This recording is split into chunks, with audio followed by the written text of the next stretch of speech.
اب آئیے تیسرا معاملہ سماجی. یہاں بھی تین ہی باتیں کہوں گا. ترقی ہے، تعلیم ہے، ان میں کوئی رکاوٹ نہیں. خواتین کام کریں، کوئی رکاوٹ نہیں. کیا چیز نکالنی ہے؟ بے حیائی، بے حجابی، عریانی نکال دو. ستر و حجاب انفورس کرو. سیگریگیشن، عورتوں کے اسکول علیحدہ، مردوں کے علیحدہ. عورتوں کے کالج علیحدہ، مردوں کے علیحدہ. عورتوں کی یونیورسٹی علیحدہ، مردوں کی علیحدہ. عورتوں کے اسپتال علیحدہ، مردوں کے اسپتال علیحدہ. کسی درجے میں تو ہمارے ہاں ہے. اس کو آگے بڑھاؤ، یونیورسٹی بناؤ. اسی طریقے سے ہسپتال میں، مردوں کے ہسپتال میں عورتوں کو نرس رکھنا کیوں لازم ہے؟ کیا مرد نرسنگ نہیں کر سکتے؟ کیا فوج کی جو فارورڈ یونٹس ہوتے ہیں میڈیکل، کیا ان میں عورتیں جاتی ہیں نرسوں کی حیثیت سے؟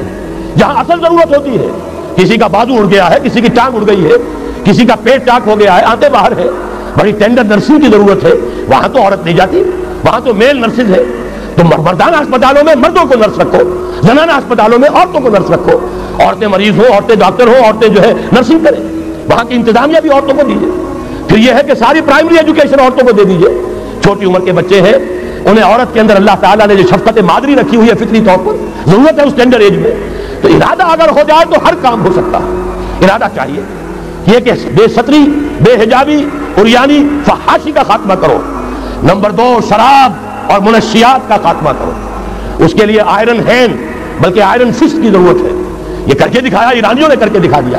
ہم سے کہیں زیادہ گرے پڑے تھے، ہم سے کہیں زیادہ یہ خرابیاں ان کے معاشرے میں موجود تھی. کر کے دکھایا کہ نہیں کر کے دکھایا؟ یہ ہو رہا ہے.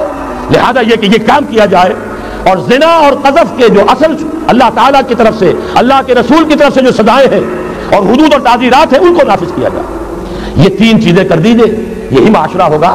کوئی یہ نہیں کہتا کہ صحراؤں میں جا کر آباد ہو. کوئی آپ سے یہ نہیں کہتا کہ جائیے دوبارہ اونٹوں پہ سفر شروع کیجئے.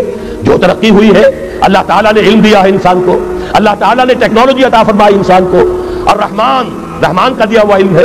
علم آدم الاسماء کلھا، یہ اسی علم اسماء کا ظہور ہے پوری دنیا کے اندر. اسے خیر کا، برکت کا ذریعہ بناؤ.